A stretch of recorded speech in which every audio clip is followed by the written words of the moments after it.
OBC आरक्षण संदर्भात जे आज निकाल आलेला आहे त्याच्यामध्ये सरकार असं आहे की या निकालाचे दोन अन्वयार्थ आहेत। पहिला अन्वयार्थ की मागच्या काळामध्ये सर्वोच्च न्यायालयाने आपल्याला जी डायरेक्टिव्ह दिली होती की जुन्या ओबीसी आरक्षणाप्रमाणेच या ठिकाणी निवडणुका घ्या, तीच डायरेक्शन आता कन्फर्म झालेली आहे। त्यामुळे आता सगळ्या जिल्ह्यांमध्ये ओबीसी आरक्षण हे पूर्णपणे त्या ठिकाणी या निवडणुकीत राहणार आहे।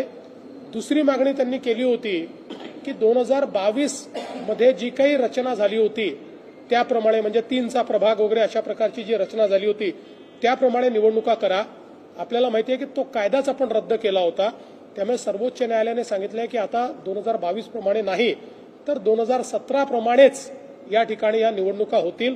त्यामुळे या दोन्ही बाबी राज्य शासनाच्या सर्वोच्च न्यायालयाने मान्य केल्या। आम्हाला अतिशय आनंद आहे की आता ओबीसी आरक्षणासहितच या निवडणुका होण्यावर पुन्हा एकदा सर्वोच्च न्यायालयाने शिक्कामोर्तब केलं।